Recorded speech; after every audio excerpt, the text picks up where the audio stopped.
Adakah pemerintah Indonesia mengikuti pemerintah Malaysia? Adakah pemerintah Indonesia meniru pemerintah Malaysia?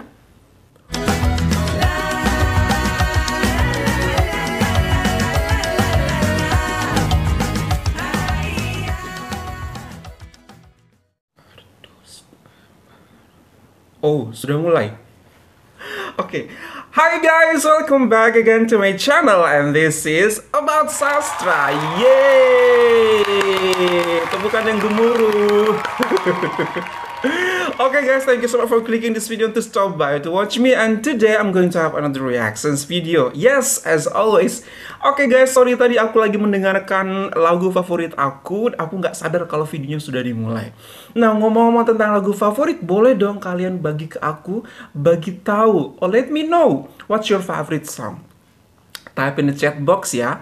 Kalau aku dulu itu lagu, khususnya lagu bahasa Inggris, itu memiliki sebuah peranan penting banget dalam kehidupan aku. Kenapa?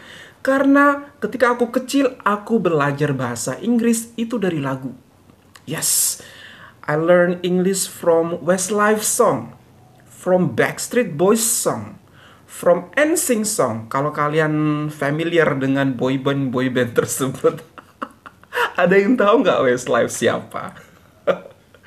Yes, to be honest, I learned English from their songs. And thanks God bahwa lagu-lagu ataupun kata-kata, vocabularies yang ada di lagu-lagu tersebut, vocabulariesnya baik-baik. Sehingga I can learn good word in English. My vocabularies are good because the lyrics is also good. Now what happened? Jika lirik-lirik lagu tersebut tidak baik ataupun tidak bagus, cukup berbahaya buat mereka yang belajar Inggris dengan menggunakan lagu-lagu tersebut. Nah, saya ingat itu ada sebuah undang-undang unik di Malaysia. Couple months ago, I and Mystika react to 5 undang-undang unik di Malaysia, dan salah satu undang-undangnya adalah tentang lagu. Ternyata ada beberapa lagu yang diharamkan. Wow, diharamkan di Malaysia. Diharamkan untuk diputar di TV, diharamkan pula untuk dimainkan di radio. Dan jika kalian putar ataupun kalian menyanyikan lagu tersebut, kalau tidak salah, if I'm mistaken, kalian bisa go to jail, di penjara selama 3 bulan. Wow. At the time, I and Mystika was like, oh really? Kenapa Malaysia membuat undang-undang seperti ini? Ini beneran ada di Malaysia. That was our first reactions. Oke, untuk membuat kalian mengingat kembali undang-undang tersebut, saya akan mainkan sekali lagi. Ini videonya. 1, 2, 3. Nombor 3. Nyanyi lagu yang berunsur lucah di tempat awam. Menyanyikan, membaca atau mengeluarkan kata-kata lucah di halayak umum pula adalah kesalahan di bawah Seksyen 294B Kanun Keseksaan. Undang-undang ini menyatakan bahawa menyanyikan lagu lucah adalah seperti melakukan aksi lucah di depan halayak umum. Jika dilaporkan bersalah, anda boleh dipenjara selama 3 bulan atau denda atau kedua-duanya sekali. Contohnya, lagu Despacito telah diharamkan oleh Kementerian Komunikasi dan Multimedia Malaysia dan tidak boleh disiarkan di TV dan radio tempatan. Lagu-lagu seperti ini tidak sesuai dengan budaya Islam kerana mempunyai lirik-lirik yang berbau seksual. Yes, itu undang-undang unik daripada Malaysia yang kita rasa cukup unik saat itu. Couple months ago when I and Mystika react to this video. Wow, amazing. Tidak hanya dikenakan denda, tapi juga bisa penjara atau bisa dua-duanya. Wow, cukup tegas pemerintah Malaysia membuat undang-undang yang saat itu saya dan Mystika sebagai orang Indonesia berpikir, hah? Perlu untuk membuat undang-undang seperti ini?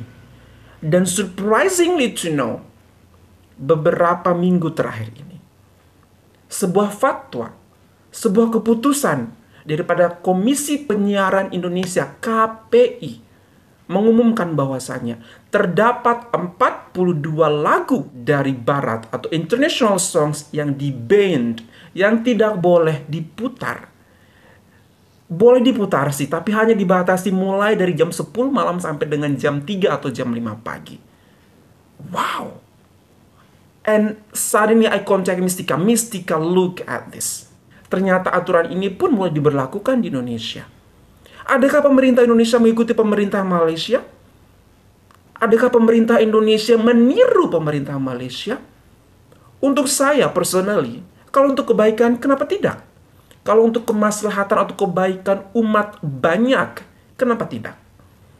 Ini adalah video yang menegaskan tentang fatwa 42 lagu tidak boleh diputar mulai di jam 10 malam sampai dengan jam 3 atau jam 5 pagi. Coba kita cek.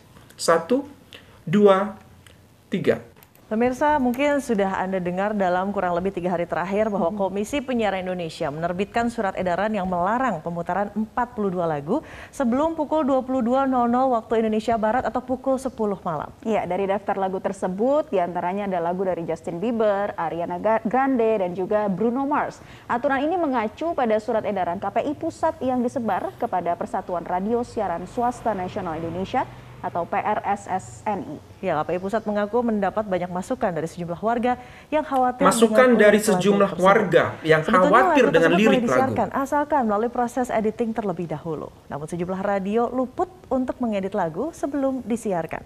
Pasalnya dalam sejumlah lirik lagu terselip bahasa yang berbenturan dengan norma di Indonesia. Aturan ini akan dievaluasi kembali oleh KPI dalam 2 pekan. The same reason. Just like what Malaysian government has. And this is the 42 songs that was banned by KPA. Maroon 5, Beautiful Mistakes. Give It To Me by Timbaland. Nicki Minaj, Starship. Taki Taki, Selena Gomez. Cardi B, Up. That's Why I Lie from Bruno Mars. Lazy Song pun Eminem.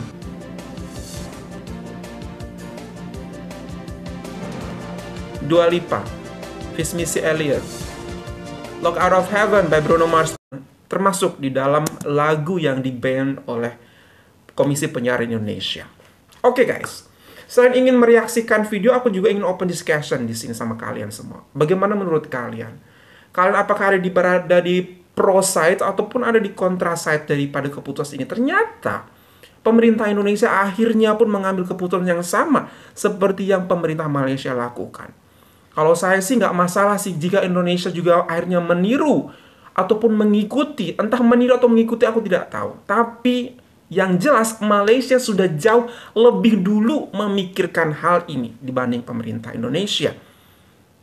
Baru sekarang dipikirkan, dipahami, dan akhirnya diambil keputusan untuk ban some song yang memiliki lirik-lirik yang tidak pantas. Kenapa? Karena memang saya sebagai guru, I was really sad. It happens in my real life. My kids, my students, grade 2 elementary schools itu hafal lagu Despacito. Even with the lyric, they are even good in pronouncing that songs, the words.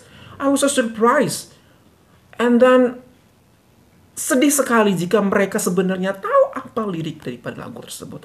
And it's not good for them, menurut saya sebagai seorang guru. So I am in the pro side of this new regulations given by the Indonesian government. Terlebih lagi sebenarnya lagu ini tidak di-ban secara keseluruhan, hanya di radio saja. Jika Anda ingin mendengarkan secara personal, Anda masih bisa mendengarkan. Tapi please, jangan dengarkan ke anak-anak. Kenapa? Karena lagunya tidak pantas. Menurut saya, ini pun merupakan tanggung jawab negara loh. Untuk membangun generasi muda dengan akhlak-akhlak yang baik, dengan kata-kata yang baik. Tidak mau kita terus mendengar bahwasanya netizen Indonesia adalah netizen terburuk dengan kata-kata terkasar. It is so sad. Itu generasi muda kita. Generasi muda itu siapa? Generasi muda adalah penerus bangsa yang menentukan nasib bangsa. So, please, dengan hal-hal kecil seperti ini, kita bisa menentukan masa depan yang lebih baik menurut saya. That's what I'm thinking. That's what in my head. So, what do you think about that? Open discussion in my comment. Yes. Pro silahkan, kontra silahkan, as long as you give your opinion in the comment. Kenapa and the reason why. Oke, Kenapa ya Indonesia terlambat sekali? Malaysia sudah jauh beberapa tahun kemarin. Kita barusan mulai. Oh my god, it's so sad. Okay guys, that's all from me. Thank you so much for watching this video. And if you find this video good, don't forget to hit the thumbs up. And if you're new to this channel, don't forget to hit the subscribe button. And welcome to Gaul Sastra. Much love from Indonesia. Malaysia super boleh. Kalian keren. Inspiring. Selalu inspiring. Stay healthy everyone. Bye.